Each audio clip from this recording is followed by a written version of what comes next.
দেলোয়ার হোসেন সাঈদীর জন্য করছে, এই জন্য আসা নিষেধ। আসলে কিছু না, এটা একটা রাজনৈতিক ফায়দা। প্রথমত হয়েছিল আমার আব্বা একজন মুক্তিযোদ্ধা। আমার আব্বা হুজুর বলে গেছিল, আমার আব্বা আজকে মারা গেছে 4 মাস। হুজুর বলছিল আমি স্যারের জন্য আমি দোয়া করতে যাবো। এই ওসিলায় আমাদের মসজিদের থেকে উদ্যোগটা নিছি আমরা। উদ্যোগ নেওয়ার পরে হুজুরের সাথে অলরেডি আলাপ চলছে চলার পরে আমাদের একটা ডেট দিচ্ছে 15-16 দিন আগে, 2 তারিখের একটা ডেট দিচ্ছিল। এই ডেটটা চেঞ্জ হয়েছে। তারপর আবার 17 অক্টোবর হুজুর একটা ডেট দিছে। ডেট দেওয়ার পরে এ পর্যন্ত কিছু হয় নাই। আমরা পোস্টারিং করছি, মাইকিং করছি, মানে সব প্রচার, আমরা কোনো দিকে ত্রুটি করি নাই। কালকে ধামরাই থানা ইমাম পরিষদের সভাপতি আশরাফ, উনি থানায় একটা লিখিত অভিযোগ করছে আমাদের। কিন্তু আবার টিএনও একটা পারমিশন দিছিল, ওয়াজ করার একটা পারমিশন দিছিল, কিন্তু এটা থানা ওসি সাহেব এটা প্রত্যাখ্যান করছে। উনি বললো আপনি ডিসির কাছে যান। তা উপজেলা চেয়ারম্যান এটা কইছে আমি এটা দেখবো, আমরা যাই নাই। আর মিজান চেয়ারম্যানে কালকে এটা বলছে ইসের কাছে, ডিসির কাছে সরাসরি পারমিশন নিছে। কালকে থানার থেকে আশরাফ প্লাস ওর নামটা কি হুজুর, আতিক না, আমাদের বাইশাখান্দা ইউনিয়ন ইমাম পরিষদের কোনো ছিল না, মানে তাদের কোনো আপত্তি ছিল না। তাদের আমরা ডাকছিলাম, তাদের সাথে মীমাংসা হয়েছিল, তাদের সাথে সব কথাই আমরা বলছি, তাদের কোনো আপত্তি নাই। ওই আশরাফ আর যে এই হুজুরের নামটা কি, মজিদ আমাদের ইউনিয়নের ভোটারও না, আমাদের ইউনিয়নের লোক না, বাড়ি কুমিল্লা। এ জায়গায় সে হয়তো রাজত্ব করে খাইতেছে, আমরা শুনি বাইদি ভাই, এগুলো কিছু বলি না। উনি সাথে ছিল, এটা আমি জানি। আজকে আমার এনএসআর লোকে ফোন দিছে রাত 1টায়, কালকে গোয়েন্দা পুলিশ ফোন দিছে আপনি অ্যারেস্ট হইবেন। আমি কিছুই বলি না, চুপচাপ ধামরায় চলে গেছি। ডিআইজি সাহেবের সাথে আলাপ করছি। ডিআইজি সাহেব আজকে বলছে উনি নাকি কোন মাহফিলে না দেলোয়ার হোসেন সাঈদীর জন্য দোয়া করছে, এই জন্য আসা নিষেধ। আসলে কিছু না, এটা একটা রাজনৈতিক ফায়দা, আর কিছুই না। এটা মিজান চেয়ারম্যান সম্পূর্ণ করছে। এটা আমি নাম পাইছি এই 3 জনে। এটা আমরা তীব্র প্রতিবাদ জানাই কান্দাউটলের পক্ষ থেকে। এইভাবে যদি চলতে থাকে হয়তো আমাদের দেশে ইসলাম থাকবে না। এটা তো আমরা জুয়া খেলতে আসি নাই,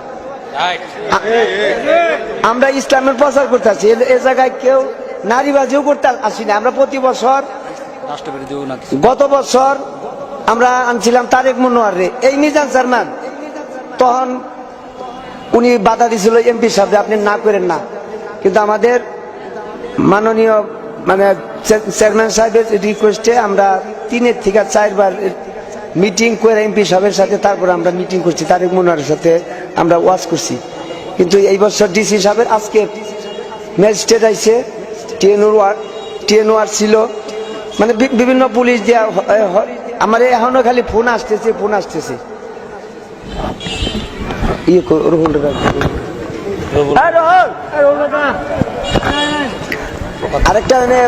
আরেকটা কিছু কথা আছে, মিথ্যে কথা বলছে এনে যে ওই এনএসএর লোকের আমার বললো আপনাদের মসজিদের সভাপতি সেক্রেটারি এরা স্বয়ং এনে কমপ্লেন করছে, কিন্তু আমাদের মসজিদের সভাপতি আছে, সেক্রেটারিও আছে।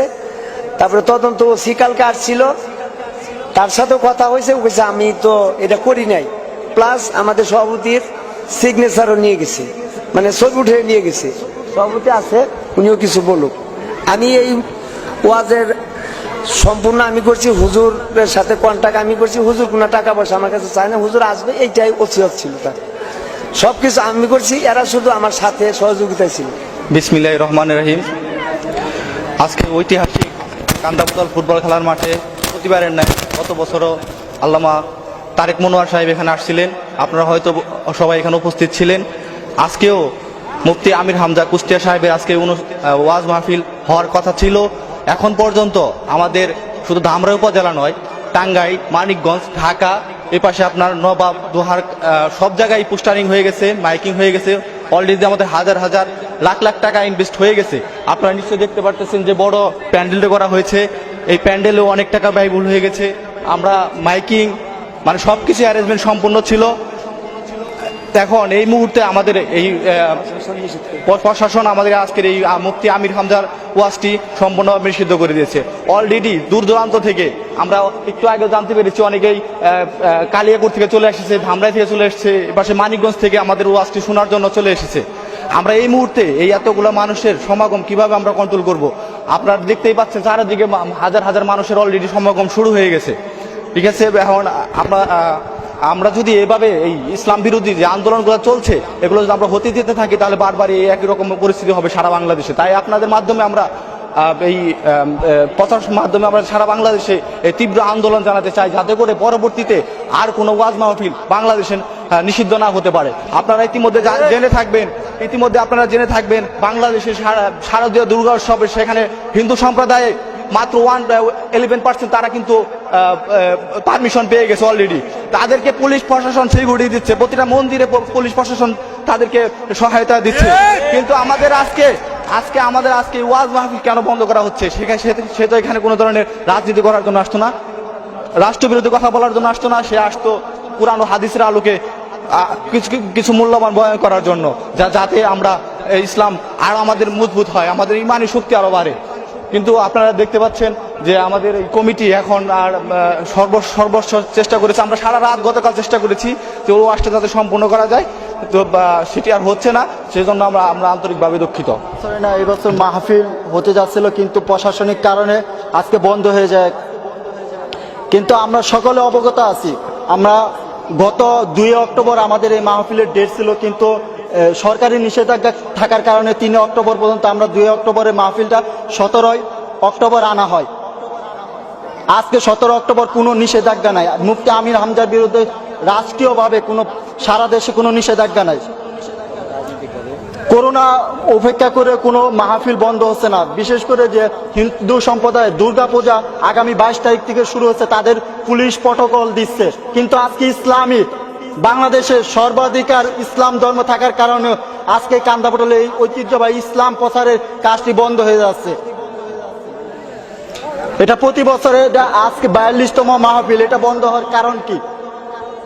এভাবে যদি চলতে থাকে আস্তে আস্তে ধীরে ধীরে এই বাংলাদেশ থেকে ইসলামটাই ধ্বংস হয়ে যাবে। অতএব আপনাদের মাধ্যমে আমরা এই কান্দাপটলে যুব সমাজ থেকে আমরা ছড়িয়ে দিতে চাই, যাতে আর কোনো মাহফিল বন্ধ না হয়, আর কোনো ইসলামী কথা যাতে মানুষ শুনতে ব্যাহত না হয়। আমরা আন্তরিকভাবে দুঃখিত যে আজকে মাহফিলটা হচ্ছে না। অতএব আপনাদের মাধ্যমে ছড়িয়ে দিতে চাই যাতে সারা বাংলাদেশে আর কোনো মাহফিল এভাবে বন্ধ না হয়। ধন্যবাদ।